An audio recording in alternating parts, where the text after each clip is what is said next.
तर नमस्कार मित्रांनो, तुमचं स्वागत आहे. तर मित्रांनो, तुम्ही बघू शकता आता इथं हिरवा चारा वगैरे कसं काय झालाय आणि इथलं दृश्य थांबा मी तुम्हाला दाखवतो, 1 मिनिट.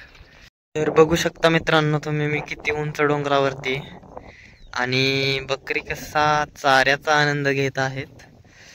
आता पाऊस खूप झाला, खरं तर कधीच इतक्या वर्षामध्ये बहुतेक मला तर वाटतंय 100 नाही 50-60 वर्षामध्ये कधीच मे महिन्यात पाऊस पडला नसेल.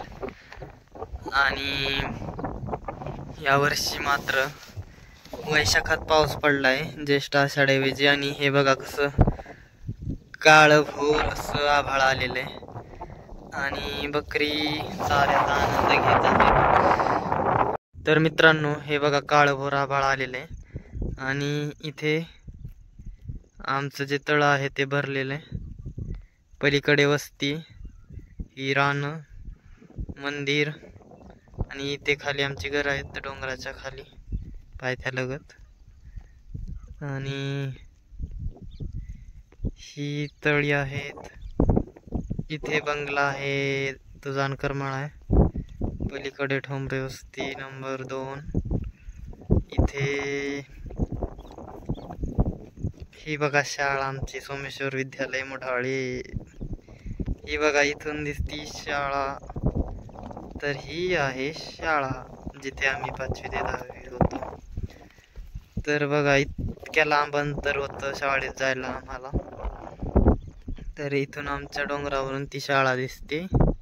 तर मित्रांनो, हे बघा रिंगण, याला म्हणतात रिंगण. पूर्वीच्या काळी जे इथं गवळ्यांची म्हणलं जातं, असं की गवळ्यांची वस्ती राहायची, म्हणजे गवळी धनगर लोक राहायचे. ही बघा, हे जे दगडांचं जे आहे ती वेस आहे, तो बांध आहे, म्हणजे ती खून आहे की चिन्ह इकडच्या लोकांचा आणि इकडच्या लोकांचा हा मधला बांध आहे. तर हा बांध ह्याला वेस म्हणतात. आणि इकडं बघा इथं पण दगडी ते एक वेस आहे. आणि हे जे आहे रिंगण, ते बिऱ्हाड, त्या लोकांचं थोडक्यात ते बिऱ्हाड आहे जिथं लोक राहत होती. तर हे बघा इथं बिऱ्हाड, ह्याच्यात मध्ये ते थोडक्यात त्यांचं घर, बिऱ्हाड म्हणजे घर. तर ह्या बिऱ्हाडात ते राहायचे लोक. आणि ही वेस आहे, वेस म्हणजेच तर ते बांध, आपण कसं बांध घालतो की इथून एवढं आमचं, तिथून तेवढं त्यांचं, तसं इकडून ह्या दगडापासून पलीकडे जे आहे ते वेगळ्या लोकांचं आणि इथून जे इकडे आहे ते वेगळ्या लोकांचं. तर असं आहे हे वेस प्रकरण आणि ते आहे बिऱ्हाड.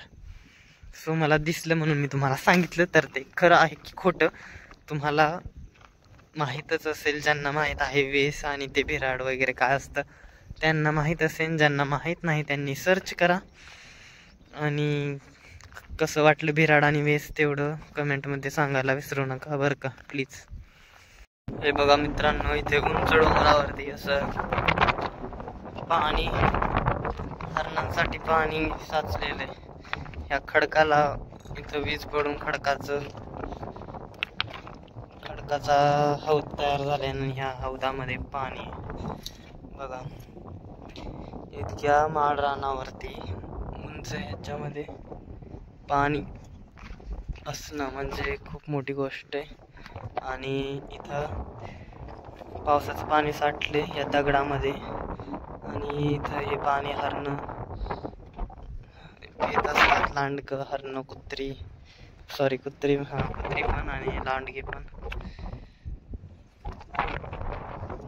तर असं आहे पाणी उंच डोंगरावरती.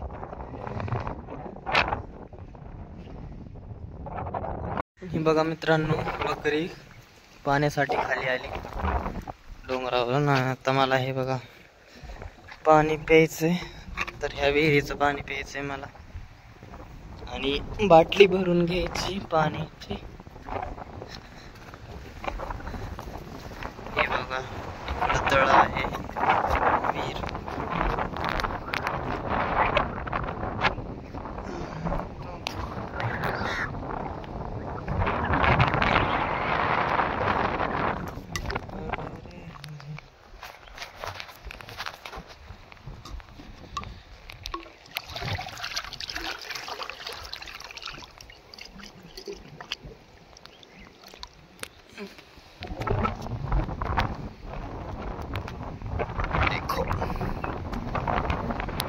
जाएगा.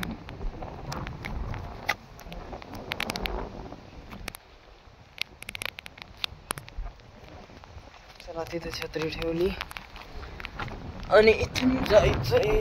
बघा बघा